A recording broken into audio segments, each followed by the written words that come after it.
Bismillahirrahmanirrahim. Assalamualaikum warahmatullahi wabarakatuh. Alhamdulillah, syukurillah wa nikmatillah, la haula wa la quwata illa billah.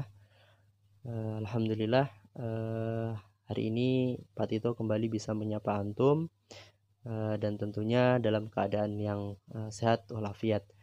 Mudah-mudahan Pak Tito doakan antum sekeluarga pun dalam keadaan sehat walafiat. Ya, eh, hari ini ada satu hal yang ingin Pak Tito sampaikan kepada antum, yakni terkait adab dalam belajar.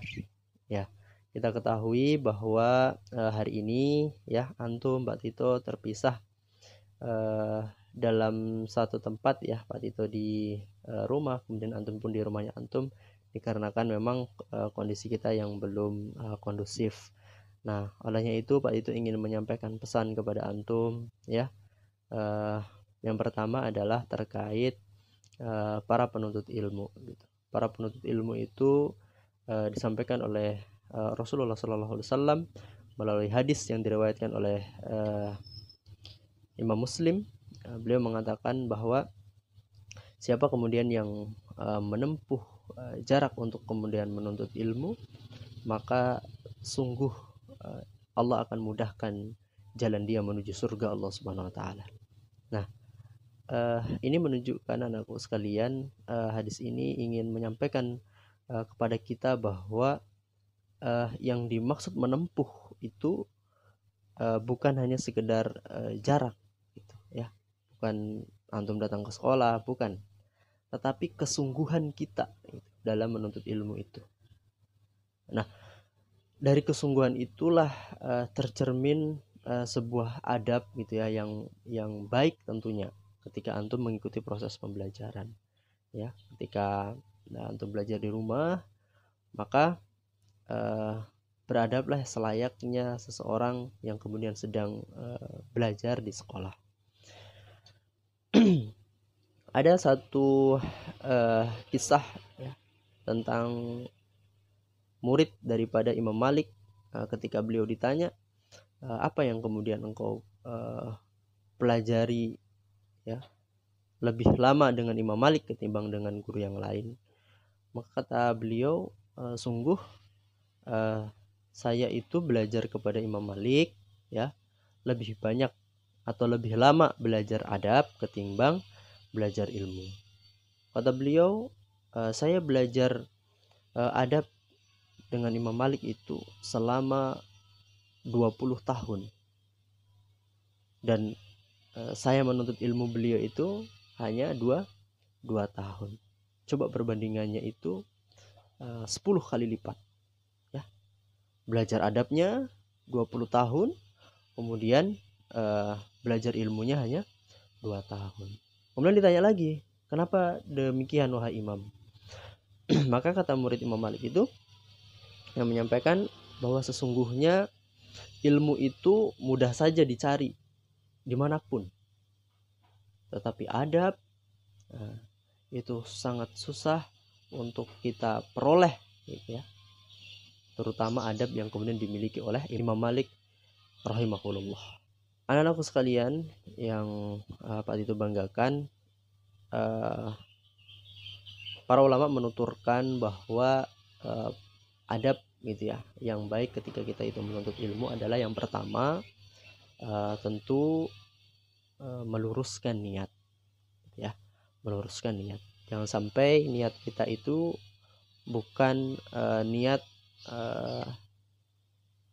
yang benar gitu. Nah, niat yang benar itu yang seperti apa? Niat yang benar itu adalah ketika niat kita itu dilandaskan karena Allah Subhanahu wa taala ya. Berniatlah ketika antum menuntut ilmu demi tegaknya kalimat Allah ya. Bukan hanya sekedar nanti saya bisa menjawab soal, saya belajar nanti bisa lulus ujian dan seterusnya. Bukan. Bukan semata-mata itu, tetapi agar antum kelak bisa menjadi orang-orang penolong agama Allah.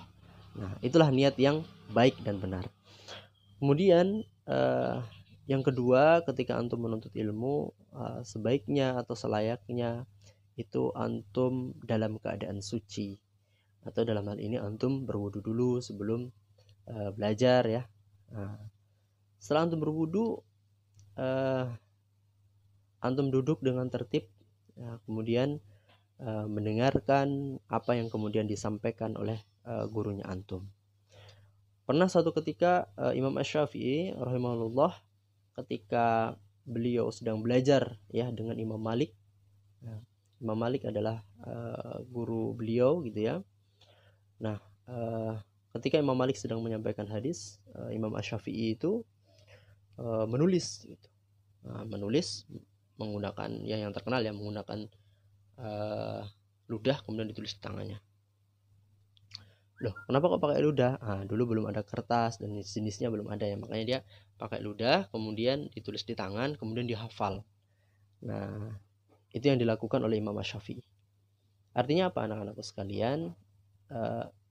Salah satu juga menjadi adab ya ketika kita belajar itu adalah mendengarkan guru dengan baik, kemudian mencatat apa yang kemudian perlu dicatat agar kita mengingatnya gitu.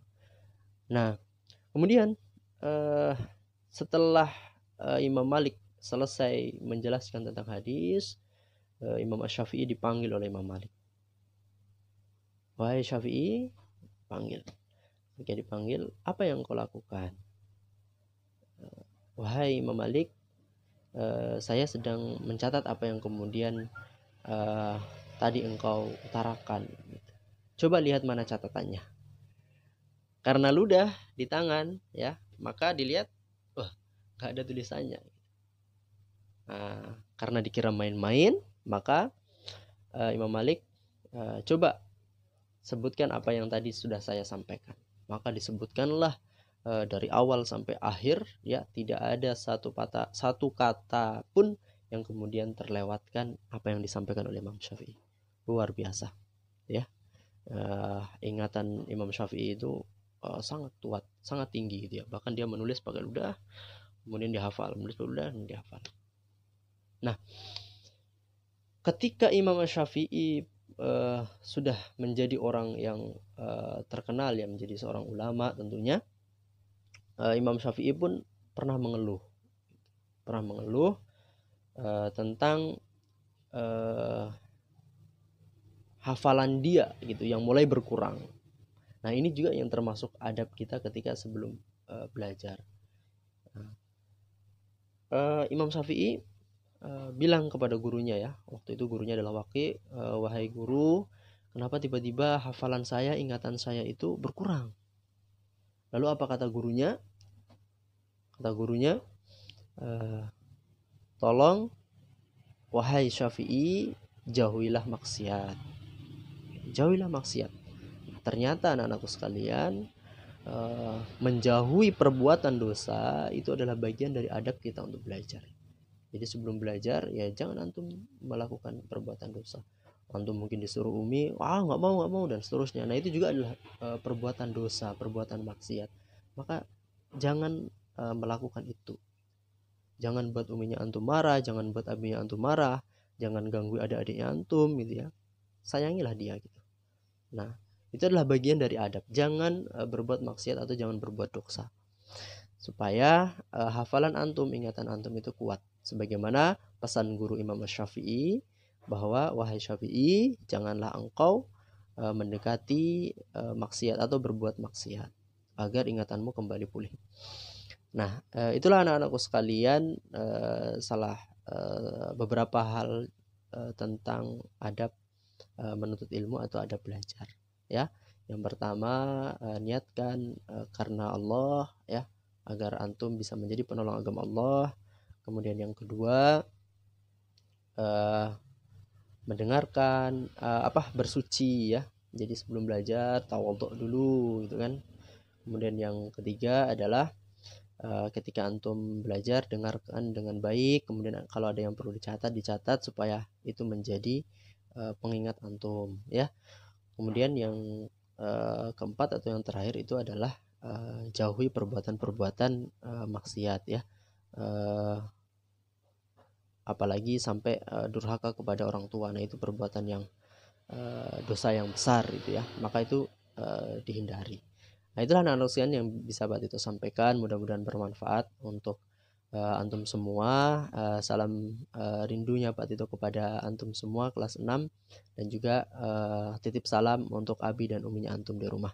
Demikian Pak Tito akhiri dengan ucapan wabillahi taufiq wal hidayah. Wassalamualaikum warahmatullahi wabarakatuh.